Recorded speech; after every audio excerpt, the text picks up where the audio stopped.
Assalamualaikum warahmatullahi wabarakatuh.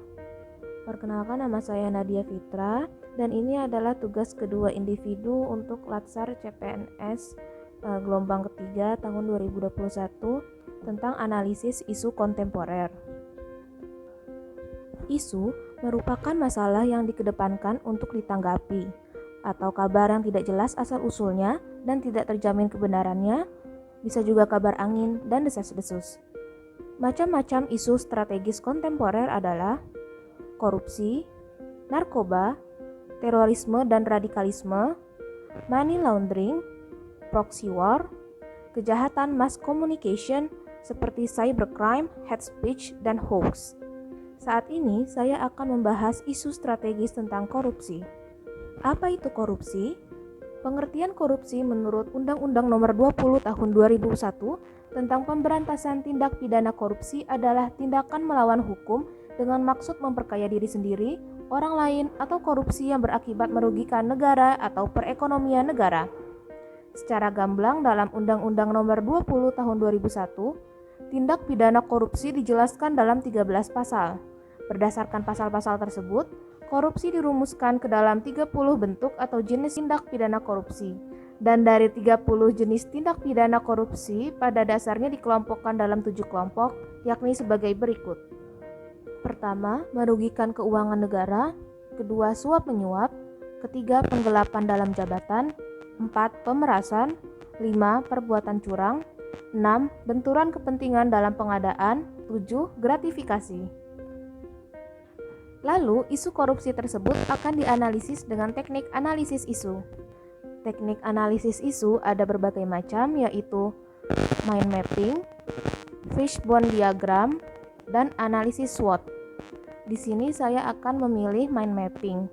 Mind mapping merupakan teknik mencatat yang membayangkan suatu subjek sebagai satu kesatuan yang saling berhubungan. Kantor Pertanahan Kota Bandar Lampung adalah salah satu instansi pemerintahan di Indonesia yang melaksanakan tugas pemerintahan di bidang pertanahan sesuai dengan ketentuan peraturan perundang-undangan.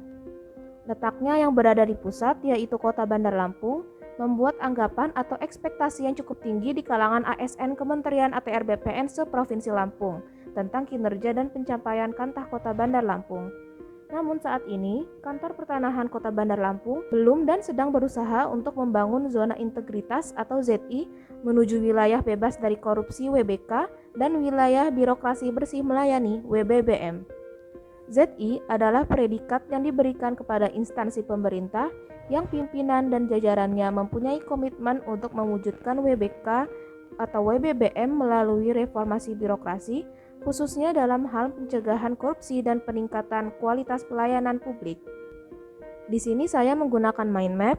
Dari bermacam-macam isu kontemporer yang sudah dijelaskan sebelumnya, saya memilih isu korupsi. Dari isu tersebut, ZI bisa menjadi salah satu solusi dan penanda bahwa instansi tersebut tidak akan menerima segala tindak pidana korupsi. Demi mencapai ZI, Kantah Kota Bandar Lampung membentuk tim kerja pembangunan zona integritas. Tim tersebut dibagi menjadi 6 kelompok, yaitu: pertama, kelompok kerja manajemen perubahan dengan tugas seperti meningkatkan komitmen, merubah pola pikir dan budaya kerja pegawai.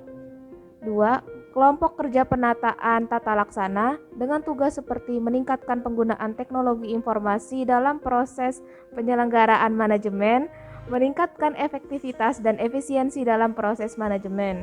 Ketiga, kelompok kerja penataan sistem manajemen SDM dengan tugas seperti meningkatkan disiplin, profesionalitas, dan efektivitas manajemen SDM aparatur. 4. Kelompok kerja penguatan akuntabilitas kinerja dengan tugas seperti meningkatkan kinerja, akuntabilitas, dan transparansi. 5. Kelompok kerja penguatan pengawasan dengan tugas seperti meningkatkan kesadaran SDM aparatur terhadap pengelolaan keuangan negara, meningkatkan efektivitas pengelolaan keuangan negara, dan mempertahankan opini WTP dari BPK atas laporan keuangan. 6. Kelompok kerja penguatan kualitas pelayanan publik dengan tugas seperti meningkatkan kualitas pelayanan publik menjadi lebih cepat, lebih murah, lebih aman, dan lebih mudah dijangkau. Demikian analisis isu kontemporer dari saya. Mohon maaf jika banyak kekurangan. Wassalamualaikum warahmatullahi wabarakatuh.